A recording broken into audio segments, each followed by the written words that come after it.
Okay, I see YouTube at least. I am hearing a tiny, tiny echo. I'm not really sure who it's coming from. I don't think that it's coming from me, but I will check myself. So hold on. Okay. Let's make sure I have all the right things. All right. If you hear an echo in your feed, then mute your own mic so that we don't have echoes. But we Okay. are live. So, hi guys. Hi everybody who is joining us live. Anyone who's seeing this recording, everybody wave. We've got a huge panel of guys from the Ocular Melanoma Man Cave and from kind of all around the country. And I'm so glad that I have these guys here with me. So I've got Chris, I have Greg, who you guys have heard from before. I have Bob, who I happened to meet in Scottsdale, and then Alec, who we've also heard from before. We've got people all around the spectrum in our, ocular melanoma journey timelines. So thank you guys for being here. To start off, I'm going to have these guys go around and just tell one word that describes their ocular melanoma diagnosis today. No wrong answers. So, Chris, I'm going to have you go first. Sure. Unknown. Okay. Greg, what about you? Unreal. Unreal. I like it. And Bob? Roller coaster. Oh, Okay, I like it. That's a good one. Alec, what about you? okay. I had two, and they just took both of mine. Unreal Oh, and no. roller coaster. I had Well, a backup like I said, just in they're allowed to be case. the same word. All right. Well, you guys, I'm so glad you guys are here today. This month is actually Movember. If you're not familiar with Movember, it's Men's Health Awareness Month. And so this is really just kind of our way at A Cure in Sight of trying to make sure that you guys are heard. And that your voices are heard, and also that you can kind of give some feedback for the rest of the men in the community, and hopefully for their caregivers if they have spouses or partners who are online and maybe seeing these videos, that they can share these with their loved ones who are affected by their diagnosis. I know that community kind of looks and feels different online for you guys than maybe it does for me as a 30 some odd year old lady with 3 kids. Like, my life is very different. And so I just want to make sure that you guys, and that those of you guys listening, you guys know that you have support. There are people like you, and that these guys, they get it. They're in the trenches. So I'm going to actually go in reverse order. Alec, can I have you go first? Just give us a quick elevator pitch of your diagnosis story. Sure. I was diagnosed about 5.5 years ago, back in 2019. I was 50 years old at diagnosis, and I woke up one day half blind in one eye. I thought I had pink eye, and it ended up being a tumor. I had my eye enucleated about 3 weeks later, and so I've been living with monocular vision and a prosthetic since then. And I forgot to ask you, Alec, which area of the country are you in? Oh, I'm in the San Francisco Bay Area in California. Awesome. Thank you so much. What about you, Bob? I'm in the New York City area. I was diagnosed in December 2021. I was 60 at the time. I'm 63 now. It was during a routine eye exam. I had no idea it was coming. And my tumor is not near the optic nerve, so my vision is still okay. I was treated with brachytherapy at New York Eye and Ear Institute in Manhattan by doctors Finger and Semenova. And Castle classified me as class 1A PRAME positive, but it's also a fairly large tumor. It's 17 millimeters wide by 10.6 millimeters thick, which is T3, but way too close to T4 for my comfort. Still being treated at New York Eye and Ear, and going on 3 years, still no evidence of disease. So, knock wood. Knock all the wood. Yeah, I have fake yep, wood there in we my go. office. I don't know if that counts. We'll We're gonna call it a count it. yes. Yeah, we're Yeah, gonna we'll call it a count yes. it. Greg, are you able to hear us okay? Yep, I can hear you. Okay, perfect. Your video's a little choppy, but I think that your sound is good, so we're gonna let you go. Greg, I think you're actually probably the longest standing OM veteran on the call today, so thanks for joining I us. do believe so. You're welcome. You're welcome. I'm from Oklahoma City, Oklahoma. I was diagnosed 11 years ago, July 24th, 2013.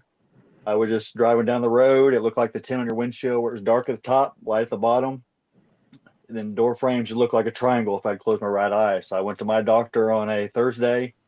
He dilated it, thought it might have been just a little hole where bubbles were leaking through, messing my vision up and stuff. So he wanted to go to a specialist instead. So Friday I went to a specialist, super dilated. And without him just sitting there, he kind of looks at me and goes, "We have two options. One's a plaque therapy where they put the chemo and the eye patch, or enucleation, and I want yours out by tomorrow." So that just that shock of just I want it out. And I said, well, I need a second opinion. So the weekend I researched a little bit after I got some of the bad part of the disease. I stopped researching because I didn't want to know about it. So Monday went to another specialist. He said that doctor is the best in the state. He knows what he's doing. Tuesday went to a surgeon. Wednesday had it out. So within 7 days of being diagnosed, I had mine taken straight out. That's And now so I'm 11 insane to years me. cancer free still. 11 years. Wow, that's amazing. Thank 11 you so years. much, Greg. That's awesome. And it like blows my mind that you had your eye enucleated within a week of diagnosis. I don't know that I have heard of anyone else who has been that It was a fast. shock just because of the fast. It's hard to grasp hold of everything because it was just all of a sudden, here we go, we're doing this. And it was just you can't really prepare for it as much as you think you would. Yeah, for sure. Yeah. Well, and Chris, like I hate to say it, but I think you're the baby here. I am the I baby. think you are the newest diagnosed person here. So, Chris, let's hear a little about where you were from and your diagnosis. Sure. I'm from Harrisburg, Pennsylvania, and I was diagnosed in July of this year, and it started in January of this year. I started to have vision issues, so I saw my optometrist because I was losing sight in my right eye. And by July, I had very little vision left, so he referred me because it looked like a cataract to a cataract surgeon. And during that visit, I was told that he saw a lesion, which doesn't sound so scary. But he referred me to Wills Eye Hospital in Philadelphia, and I was lucky enough to get to see Dr. Shields, who found the tumor and diagnosed me July 22nd. And I was given two options, enucleation, or they just happened to be starting the Darrow study. And so after some consideration, it seemed like a pretty easy decision to join the study, try out this new trial medicine. And so I've been on the medicine now. This will be my third visit next week for an update. So it's we've actually seen it shrink by over 10% the first month and a little bit each other month. So I went from 18 by 17 to now, I believe it's 16 by 14 or 13 by 14. It's still quite a large tumor, but but it's shrinking for sure. It's shrinking, and they've told me that enucleation seems to not be likely now. They should be able to radiate my eye and potentially even remove the cataract after that point. So potentially saving some of my vision. So we'll see. Awesome. Well, I feel so fortunate that we have you on this call today, Chris, because I think that you are probably one of the first people to be this far into your treatment journey with the Darrow drug that is being used not adjuvantly, but I think it's neoadjuvantly or like before initial treatment in an attempt to save your eye from being enucleated. I don't think that there's very many people that I've run into who are this far into that journey. There's a few people. No, I know I was one of the first. Yeah. Luckily, I was able to see Dr. Shields, and so she highly recommended the trial, and I would agree with everything she told me. So. Yeah, and I think that's incredible. So, and Alec, Greg, Bob, have you guys heard of this trial? I'm just curious. I have, yeah. Okay, Greg says no. Bob and Alex say yes. I know Bob was at I Believe, so you probably heard it a little bit there. And in addition to anything on like our Facebook page, but I know Greg, you don't live on Facebook, so we got you a pass to Facebook for today. I know. No, but I think it's so cool. And you guys, we talked about this as we started, right? We talked about this kind of one word that describes your diagnosis, but I just really appreciate you guys being here and being willing to be open and vulnerable with your stories, because I know that it can be kind of taxing to talk about our diagnosis. But I honestly, I feel like we can all take a leaf out of your books, because I feel like you're so succinct and just to the point. And sometimes I think we get caught up in maybe some of the nitty gritty and all the things we couldn't control and all the things that we worry about, right? But I think that when we just focus on these kind of basics of okay, what happened? Where are we now? What are we doing about it? That is kind of where we live. And I think that's, I don't know, I know my dad at least is a fixer. He likes to fix things. And I think that when we approach our diagnosis from that idea of okay, we have a problem, let's solve it. As best as we can, right? Then I think that helps us cope somewhat. So I love hearing how you guys have done that in some ways, but I want to touch a little more on kind of some of the emotions. So can you guys talk about like just a couple of emotions you guys have experienced in your diagnosis? Um, I'll give you like just my example would be like I've experienced some intense shock because I went in told that I had like a retina tear and I walked out with a cancer diagnosis. So it was kind of like shock and disbelief, like, oh my gosh. Um, so um, let's see. Let's go from the. I'm gonna try and remember who's been diagnosed the most recent to, or the furthest out. So, Greg, I think you're first. What were some of the emotions you've had early on in your diagnosis, or even now? It could be First, now. like I said, when it was first, it was just that shock of just like, you don't, what, and never heard of this before. What is this? What's going on? And just that shock, and then it was just I think it was more or less how to protect the family. It was one of my other one, because with two eyes you've got all vision and stuff. That one eye, it was just that, now I got to work harder to protect the family. If in situations and stuff like that. Just that, that I guess that man part, just wanted to be, the protector of the family that way. But it kind of like, okay, and then after that kind of went through, it kind of, and then it's like, okay, I can still do this. I just got one eye. I've got everything else. Yeah. So But I can still go ahead and do all the things I need to do. it's like you kind of have to convince yourself that you can still do most of the things you could do with two eyes, you can still do with one, but it is a big Correct. adjustment for sure. Alec, I think you're next. So, Alec, what were some of the emotions you felt either now or before? Yeah, well, I think Bob was using the word roller coaster before. So the emotions just really do come and go throughout different parts of this. Lots of anxiety. I'm an anxious guy already. So before I even had this diagnosis, anxiety was real for me. Coming up on scans, I get scanned twice a year. And so coming up on those even 5-6 years out now, lots of anxiety before that. And then just also, I'll talk about positive emotions of like connecting and finding community and people, situations like this. I'm a big social media guy. And so I found a lot of connections on there from people all over the world, people newly diagnosed who I can talk to. I help them and chat with them. So the emotions, they go up and down, they fluctuate. And for sure, there are times throughout the year where I feel really depressed and down, and what's going to happen to my family if I die, and what's that going to be like, an end of life and all that. And I find myself kind of swirling in that for a little bit, and then I can always pull myself back out again, or I get good scan news, or other thing. My kids have milestones and things like that to pull me back out again. So it is definitely a roller coaster for me. It just kind of depends on what week you ask. Well, I don't know about you guys, but I really appreciate hearing that because I know, like, I don't know, maybe it's just seasonal depression somewhat, but I feel like seasonal depression plus just depression around our diagnosis can sometimes be really, really heavy just to deal with because there is a lot of things that we think about. Like, and I mean, we've talked about vision loss, but like that's not really all that there is. There's so much under the surface. We talk about this vision of like this visual of an iceberg, how the tip of the iceberg is kind of you had your eye was treated. Everything underneath is all the stuff that people don't see, all the emotions that we feel, all the thoughts going through our brains, all of the kind of individual burdens that each of us carry that are related to our personal lives. So I appreciate you bringing that up. And I love that you brought up some of the positive emotions that have come up because of your diagnosis too. Yeah. Yeah. And it's also, it's for me, I'll speak for myself. I'm not actively sick or recovering or anything right now. And so I look healthy to everybody, and I am, knock on wood, no Mets, nothing like that right now. But the mental toll of this and just the day-to-day of getting through life with one eye and banging into things and the stress of driving and all that kind of stuff, people don't see that, right? And so that iceberg metaphor is a good one because people see a lot. They see me healthy and getting through my normal life and working and raising my kids and stuff, but there's a lot more to it.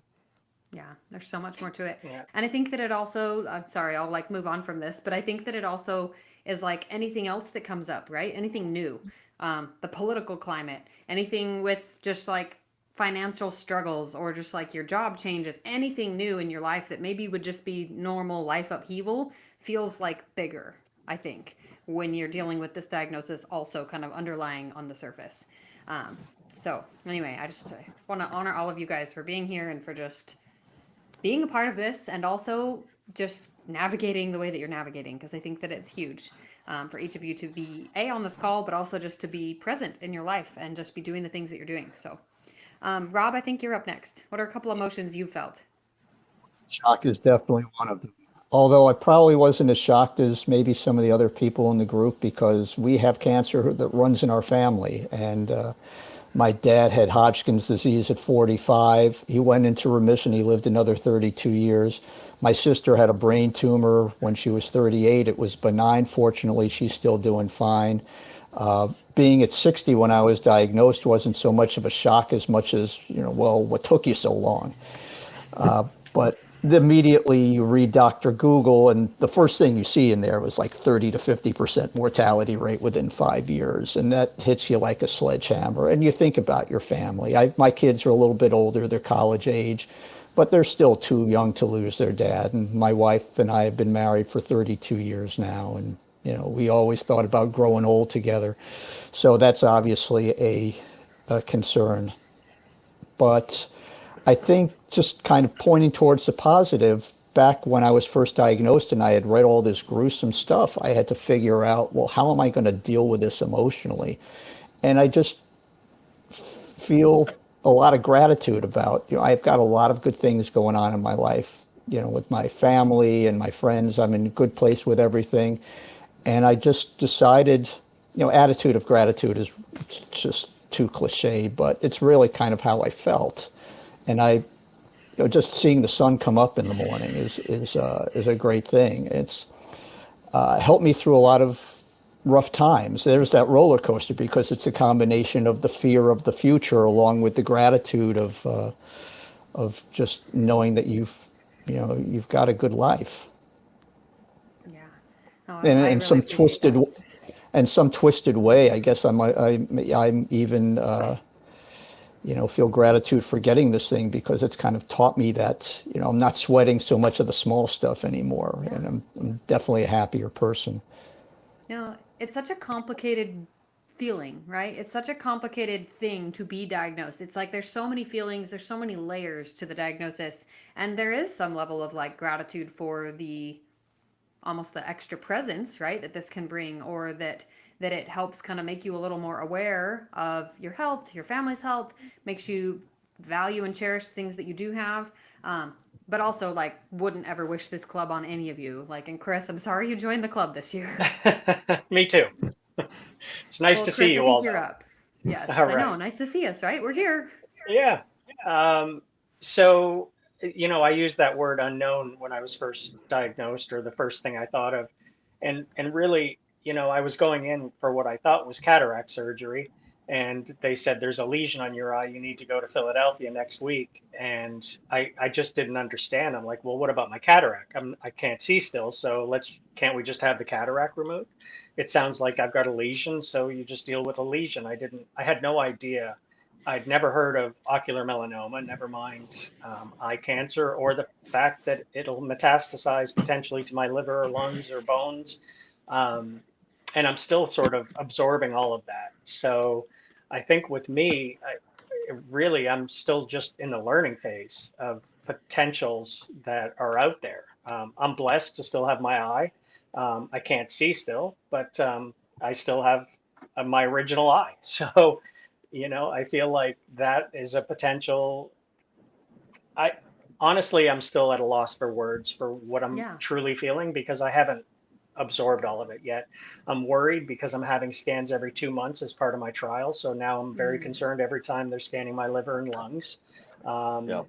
and I didn't even understand why I had to have my liver and lungs scanned the first time. But here we are now on my third round. I'll be going back in a couple of weeks for another scan, and I understand now what we're looking for and the seriousness of it. And so I think it really brings it all home.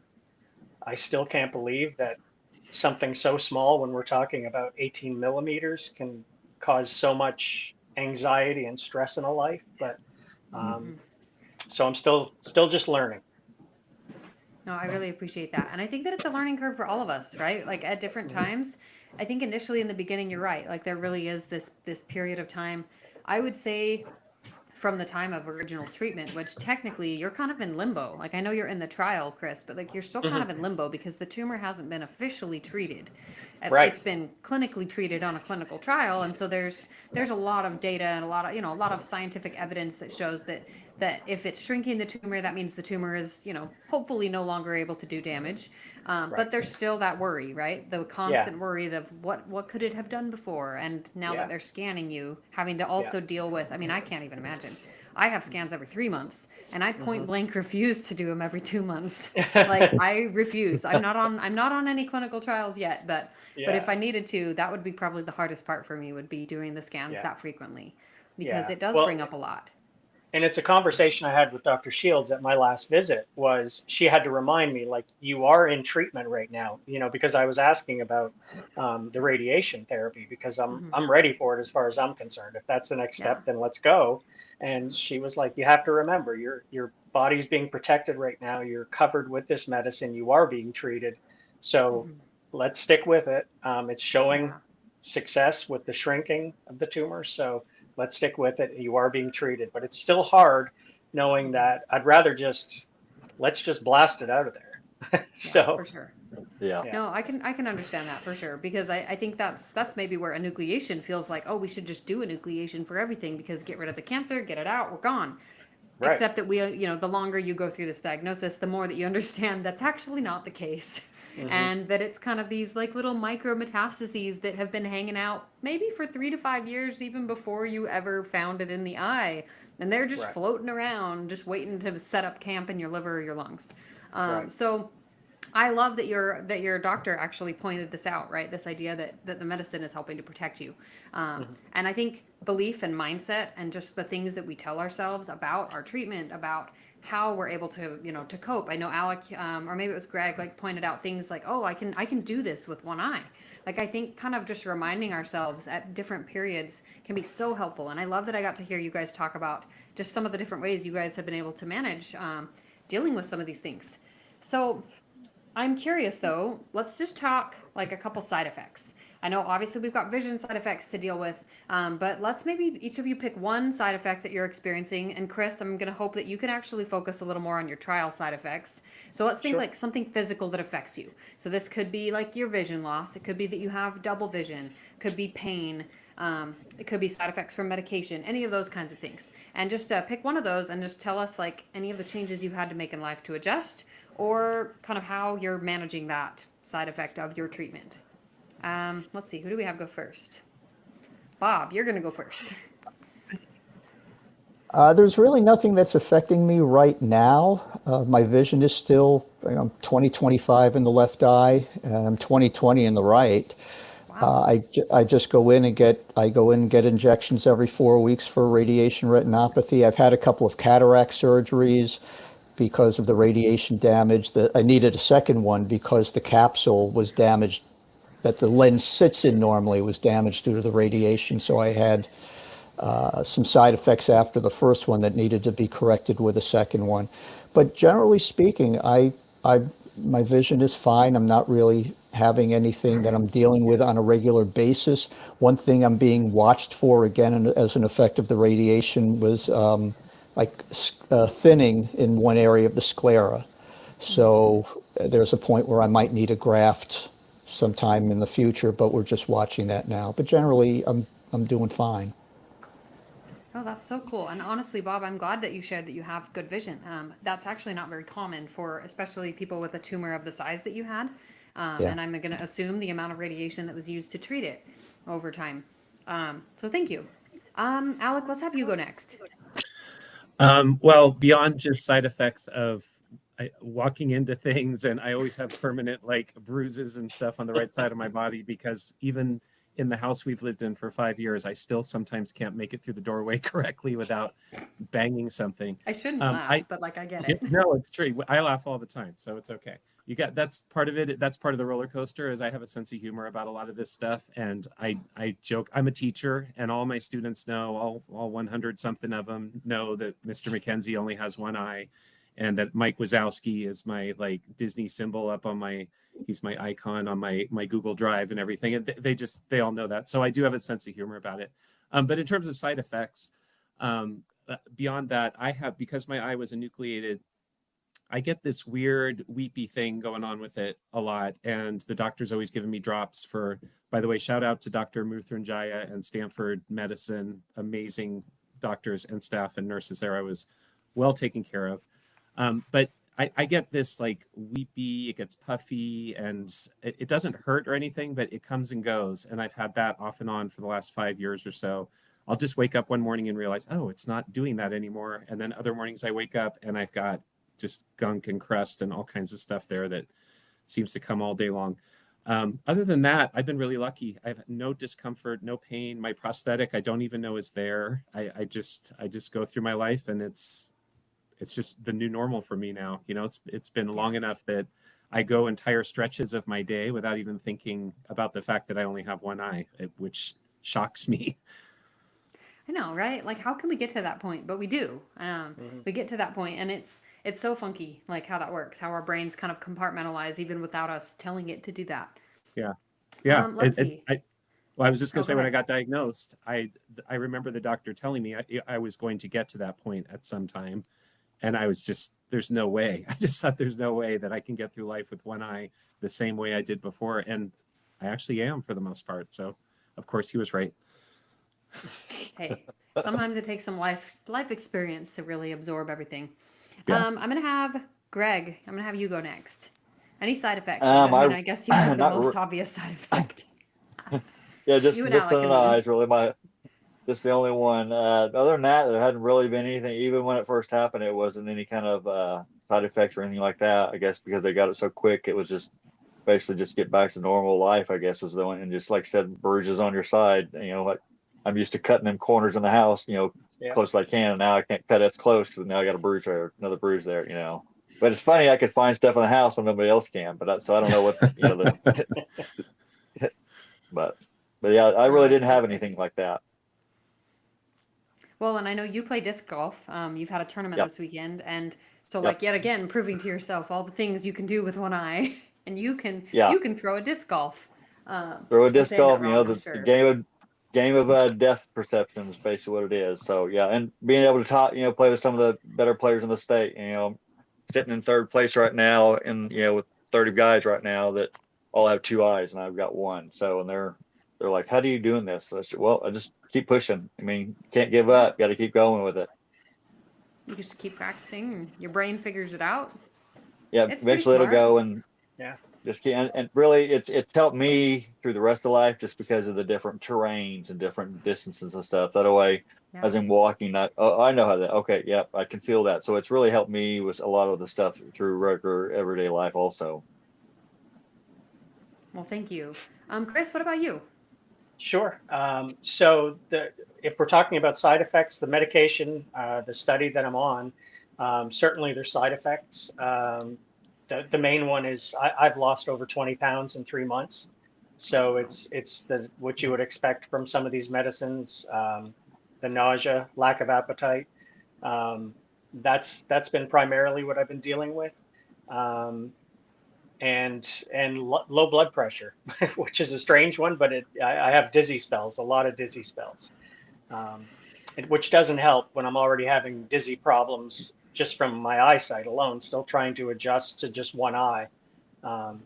So those have been the biggest struggles right now. But, I was talking to Bob earlier, and it still seems like a small price to pay, for the potential that I'm hearing that could potentially happen. So I'm excited to be on the medicine, even with what I'm dealing with. So I'm just going to continue on. Venture the guess that your doctors are helping to support those side effects as needed. Oh, yeah. Like if there's anything Yeah. too extreme, that they have Sure. kind of some counteractive medication or just supportive ideas. Sure.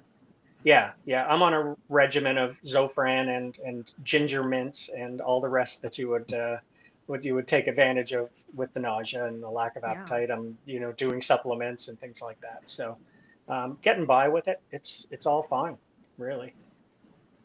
Well, I appreciate your perspective with that and for sharing.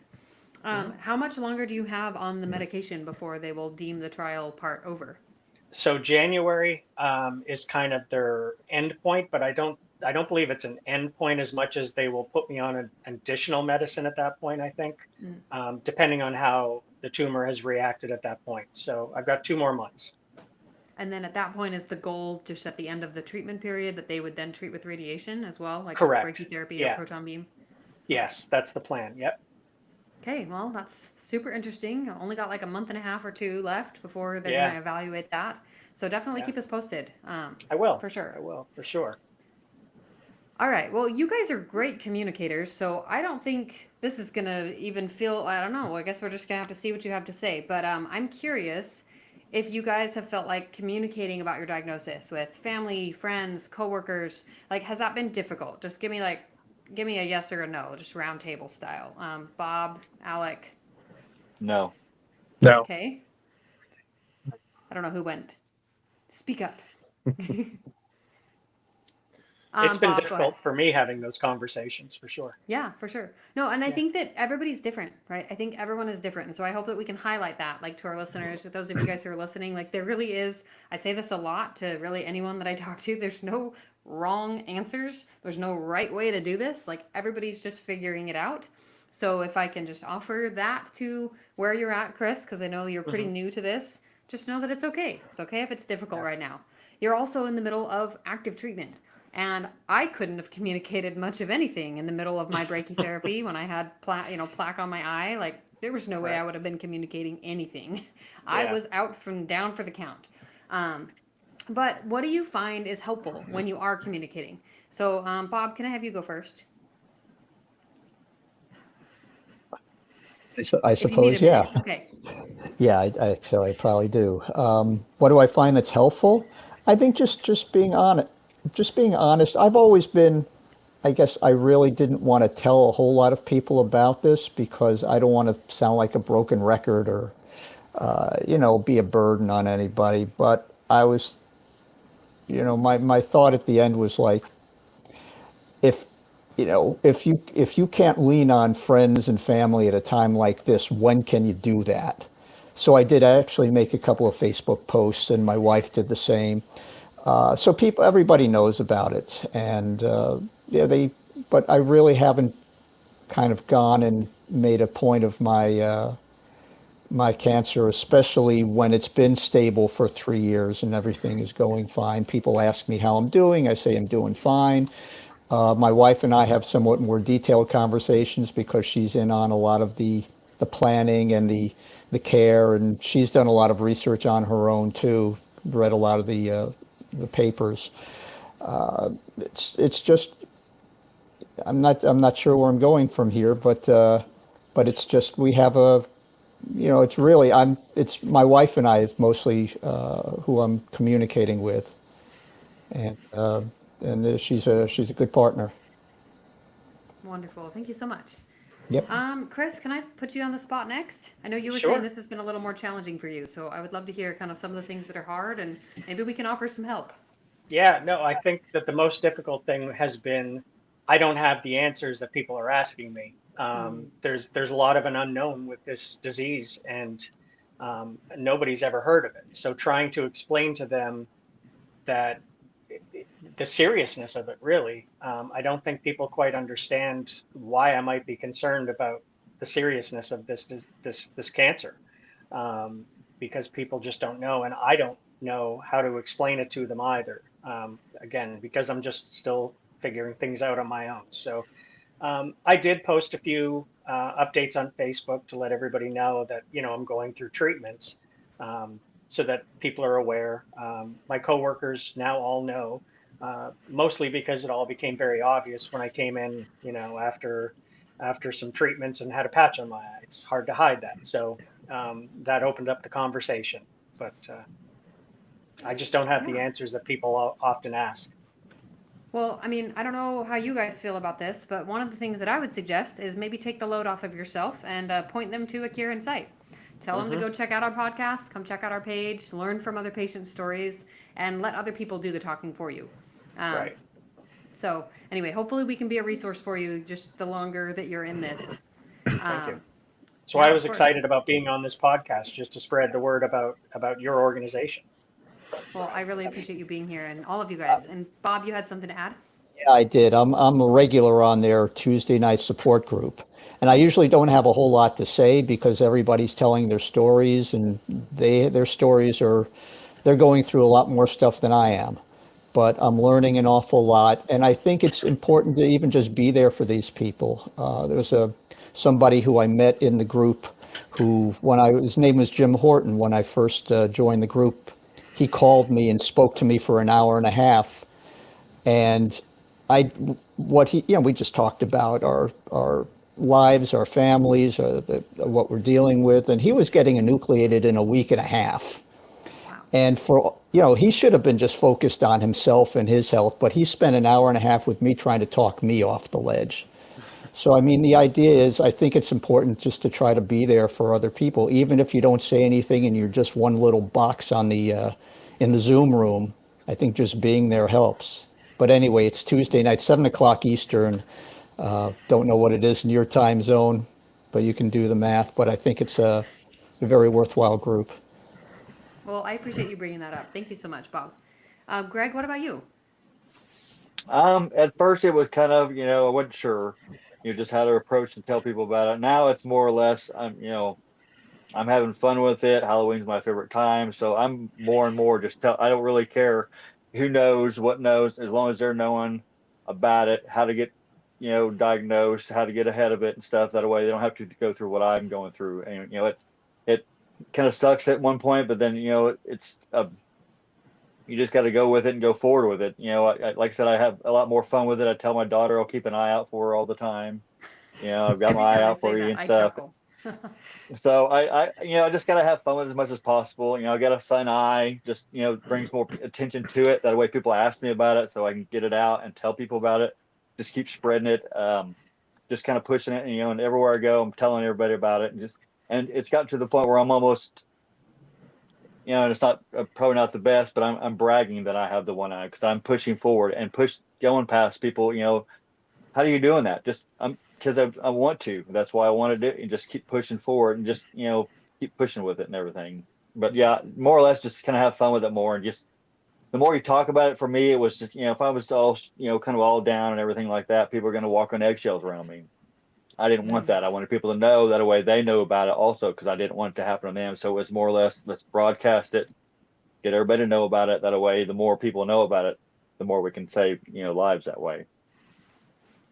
Well, I feel like you're really good at pushing for advocacy. And if you guys follow Greg on Instagram, I think it's the One-Eyed Fly Guy as your Yep. page. Yep. He does a One-Eyed lot Fly throughout Guy. the year where he does videos and he gets the guys that he does disc golf with.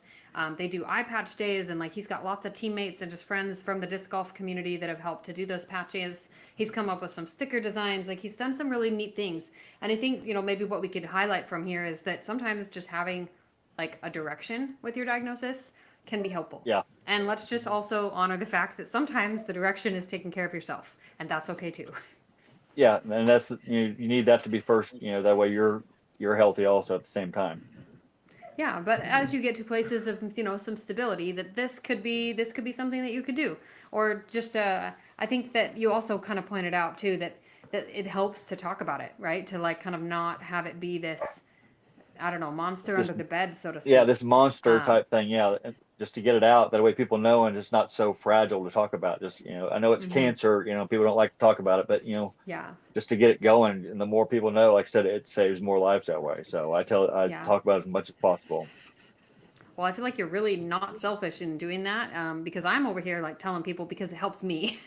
Like it helps me verbally process. I mean, sure, yes, awareness is great, but that's like how my brain went to. I just need to process this, and the more that I talk about it, the better I will process. So I Right. talk about it with friends, family, therapy, social media, all kinds of places. Alec, what about you? I'm just like you. I was going to say what you just brought up. I'm a talker. I'm probably an oversharer in a lot of situations. And like I mentioned earlier, I'm a teacher. So when I came back from having my nucleation, I had to have a patch on my eye for 8 weeks before I could get my prosthetic. So obviously, I'm going to walk into my classroom when I come back, and all my kids are going to be wondering what happened. And so I was very honest, age appropriately honest with them. And And I think teenagers, I teach 8th grade, 13, 14-year-olds. I think that's what they want and need, and that's what they got from me. And my kids always know, where I am and that it's okay to have a sense of humor about it. But my communication has changed over the years and changes even situation to situation. I think at the beginning, I spent a lot of time, people would hear melanoma, they'd hear cancer, and my closer friends and family were really upset, like, he's going to die. What does this mean? What is, cancer? And so the way I communicated with them, I felt like I was walking more on eggshells. I think, like Chris was saying earlier, just sort of, maybe making it lighter than it really was, just to make sure that they were okay with everything. But then as I've gone through it, I kind of feel more like, no, it's better to just be real with it and educate people. So I'm a teacher, like I keep saying. So I'm all about teaching people and making sure people have understanding of all sides of issues and things. And I have my license plate says Cure OM. So I go places. I was just in the Target parking lot last week, and a woman walked up and said, "Is that ocular melanoma? My uncle had that." And just wearing it as I go, through life. So people notice me, like, bump into something, or that my sight isn't so good as I'm going downstairs, I'm holding on, and they might ask me, like, "Are you okay?" And it's an opportunity to educate, so I'm very open. And like you said, I process by talking. I appreciate when people ask questions and want to know more. So that's sort of how my mode of communication: open and honest, but also appropriate for the moment. No, I love it. Thank you. Well, I want to switch gears and talk a little more about kind of your role in your household. I'm going to venture an assumption that most of you have been at some point the kind of one of the breadwinners, or just like working a job to support your family, support your spouse. At the time of your diagnosis, or at the time that you were in active treatment, how has this all affected your work schedule, or has it not? I mean, I don't think you can really go through plaque without taking a little bit of a break, but I'm just kind of curious, like, did you have a period of time where you just had to take some time off? And if so, then how did that affect you? Let's see. Chris, I think, is it okay if I have you go first? Sure. So the first week of my trial, I was off for the entire week because we didn't know what the side effects might be for the first little bit. So we just wanted to make sure that I was covered. And currently I go to Philadelphia. So my treatment's about 2.5 hours, 3 hours away. I go there once a month. So it's 2 days. I see Dr. Shields, my ocular oncologist, on Tuesday. And then I see Dr. Orloff, my other oncologist, on Wednesday. So it's 2 days every month that I'm down there, and then scans on top of it. So I'm missing quite a bit of time. And I know when it comes time for plaque therapy, it'll be another week or two off. So I've been missing some time at work for sure. I'm very lucky to work for an organization that when it did come out, that they're very supportive and just want the best for me. So I'm finding the toughest part right now is getting through a full week, just based on the feeling tired. It's something I'm dealing with a lot with right now. So, working 8 to 10 hour days is a little more difficult than it used to be.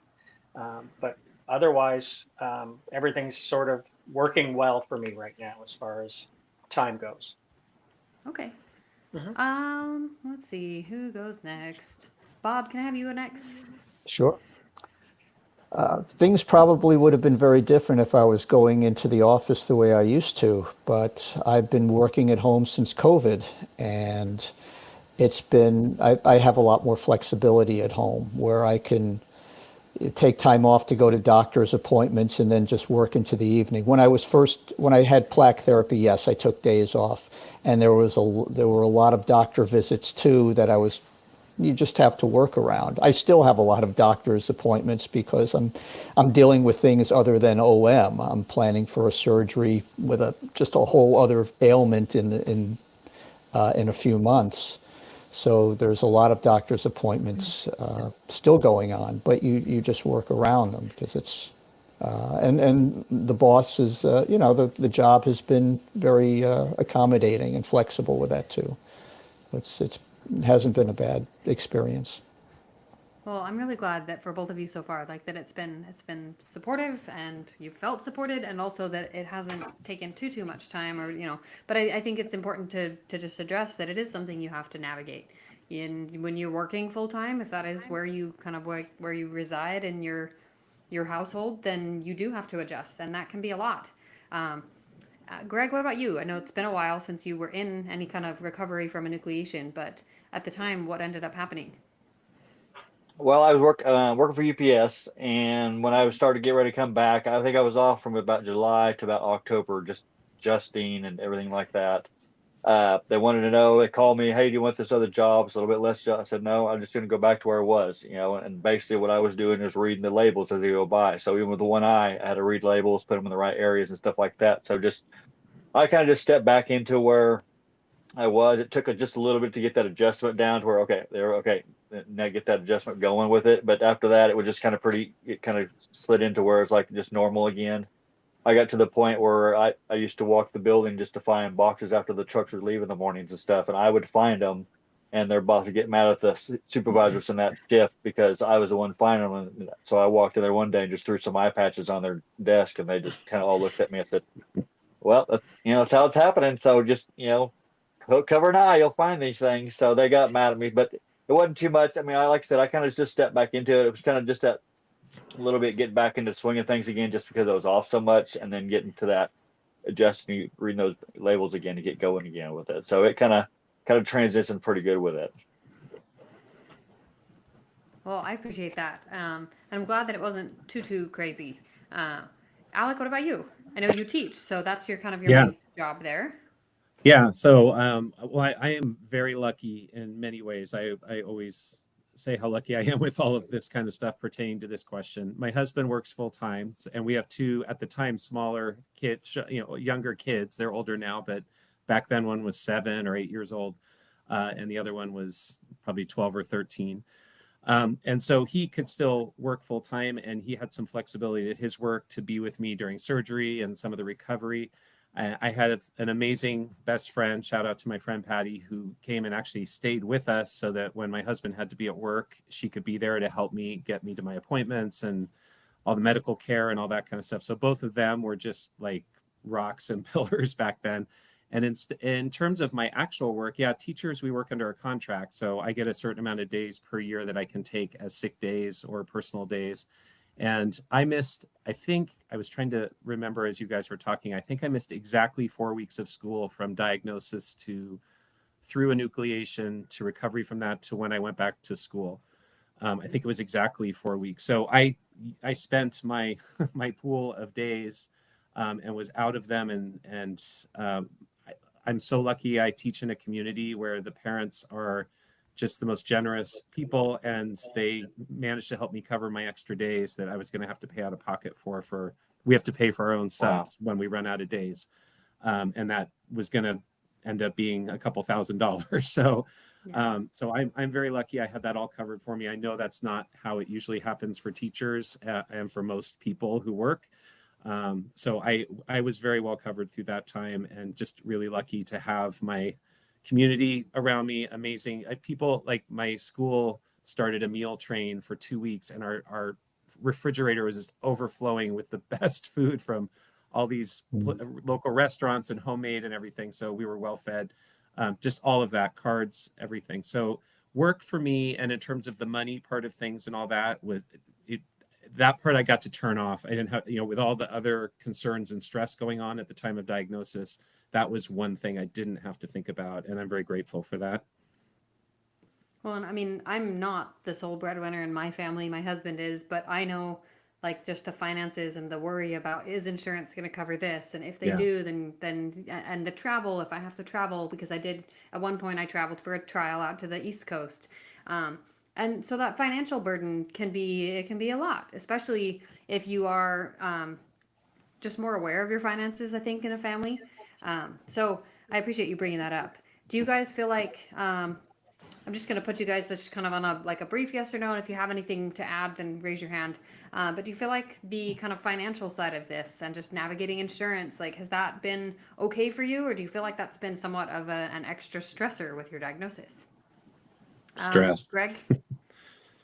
For me, I think I don't know how it worked out for me. We saw, I mean, it was like I slid into the in front of people and the best doctors for this and this. So my insurance helped it quite a bit to where it wasn't so bad.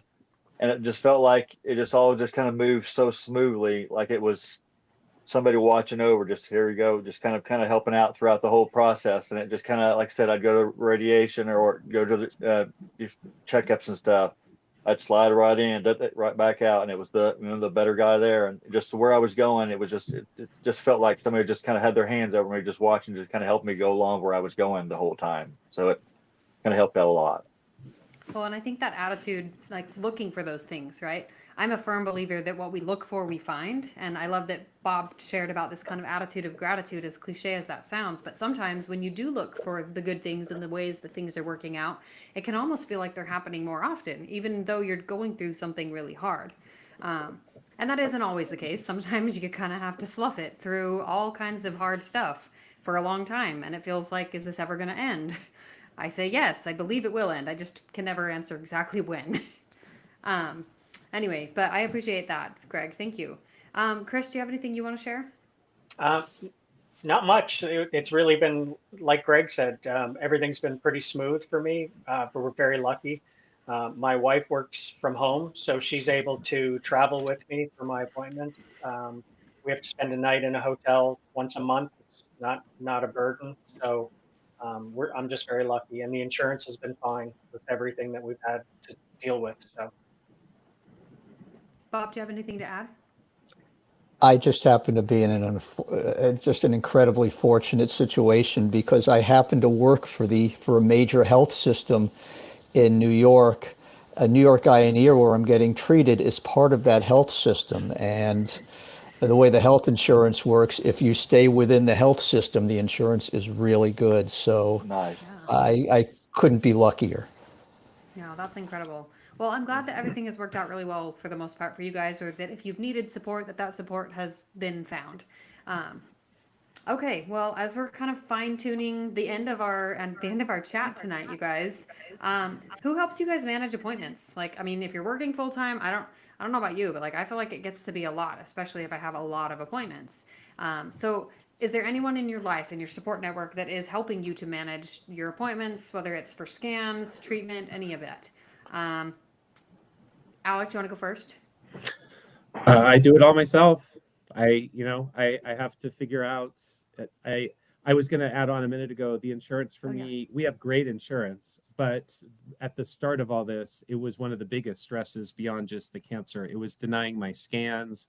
It denied my prosthetic as cosmetic and unnecessary.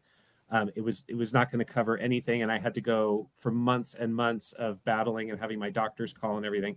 Finally, it got settled, and now I'm really lucky and have great insurance, and nothing's a problem. But that's sort of the reality of, like, you get diagnosed, then you have to have the added stress of how it's going to get covered and how it's going to get paid and everything. I was going to add that earlier, and now I Oh, thank forgot what you. your question was. Oh, I just was going to ask you who helps with, like, you said Oh, you yes, manage like I kind do of it your myself. appointments and all of it yourself.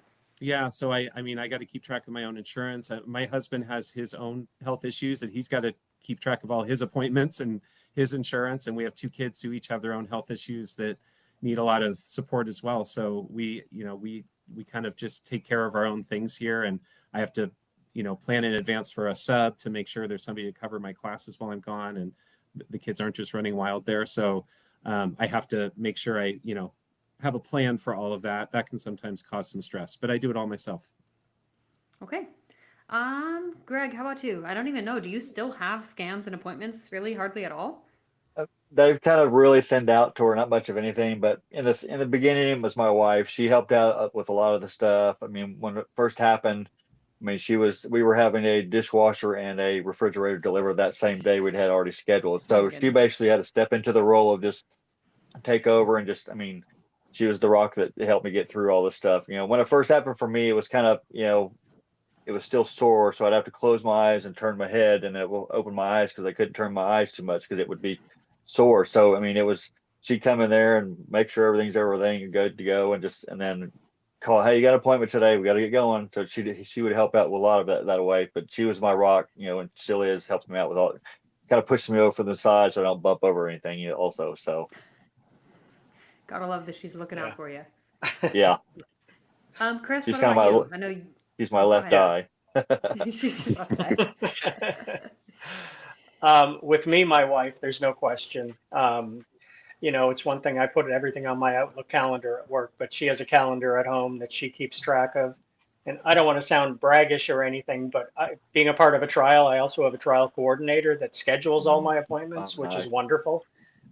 He schedules all my scans and tries to get everything back to back. And it's been a blessing to have him as a part of it, because I'm not sure that we would know even where to begin to start calling Philadelphia for scans and the rest of it. So it's Yeah. been a very smooth process.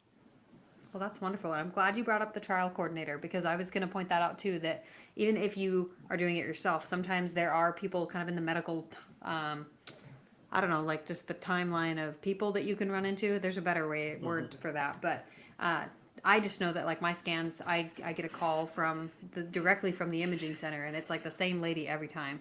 And so sometimes the predictability of those kinds of things can make it a little bit easier to manage your own kind of healthcare plans and all of that. Yeah. But in the off chance that you don't have as much support, reach out to your doctor. Ask for a nurse navigator, or if you're in a trial, obviously a trial navigator. But even just the nurse at your medical oncologist's office, they are the kind of the people that can help find that resource for you if you don't have that kind of support. All right, so Bob, I'm going to go ahead and turn it over to you as we close out. Appointments myself, as I mentioned, I work from home, so I do have the flexibility in my schedule to go out and do appointments and come back later and do work. I do need to coordinate with my wife, of course, because there are all kinds of things that we need to do, errands and what have you. So maybe some of the things that I have on my plate get moved onto her plate, or they get pushed back to the next day, whatever it is. It's not that much of a problem for me, and you just do what you got to do. That's about it. Hey, no, I think it's good to keep it simple. All right. Well, you guys, I really appreciate you being here and taking the time for sharing all of these different insights about. I mean, we've covered a lot. For those of you guys listening, I hope you'll go back through, re-listen to some of these areas, listen to these guys. They've got some really great advice. But if you guys want to just leave our listeners with one last thing as we end, I'm just gonna go from Chris down. Let's go from the youngest to the most seasoned in terms of our diagnosis here. So I think that'll be Chris, and then Bob, then Alec, and then Greg. And just share one piece of advice for somebody new to this diagnosis today. Chris, go ahead. Just get on top of it. Make sure that you find the right doctor. Okay, I love it. Bob, what about you? The journey can be scary. There's a lot of unknowns. Make a point of doing activities when you can that give your life meaning, because it makes that journey a bit more tolerable. I love it. Thank you. Alec, what about you? Make sure you take care of yourself and that you advocate for what you need in a time of crisis and a time of uncertainty. Beautiful. And Greg? Just have a good support system. I mean, it helps you through everything. Just somebody you can lean on or help you out with anything you can. And, like I said earlier, just because you lost your eye or it's that way, you're still living. Just, don't give up on stuff you were doing before. Push through, keep working at it, because it'll help out a lot just by pushing through, and it makes you feel better and kind of helps out with, the long run that way. Awesome. Thank you. Well, you guys, thank you again. Thanks to our listeners. We've had a really great audience live. So thank you to everyone who's been listening. We will get this up later on the podcast in a kind of recorded fashion, but we're really grateful for you guys for taking the time this weekend. And if you guys have any questions for these guys, feel free to comment on Facebook, share your own stories below, and please, please, please share and subscribe. If you can head to our YouTube channel at Accure Insight, or just search Accure Insight on YouTube. We're actually working on monetizing YouTube, so making it make money for the nonprofit so that it can fuel what we do for patients. And Nice. If we get to 1,000 subscribers, that's when we can monetize. So tell your friends, tell them all to go subscribe with all their emails, because apparently you can subscribe with many. But please help us subscribe this next year. That would be the best Christmas gift if we at Accure Insight could see that number jump up above 1,000. If you're looking for any other ways to stay in the know or just to connect with the Zoom support group, please follow us on Facebook or any social media channels that you can find a Cure Insight. And make sure that you subscribe to the newsletter by going to acureinsight.org, and then there's a button that says subscribe to the newsletter. Anyway, I will let you guys go. We'll pass it on to the rest of the weekend. Hope you guys have a wonderful Thanksgiving if you celebrate Thanksgiving, and that I will talk to you guys soon. Thank you. Thank you. Thank you. Thoughts and prayers, all you guys. Same to you. Good luck with your journeys.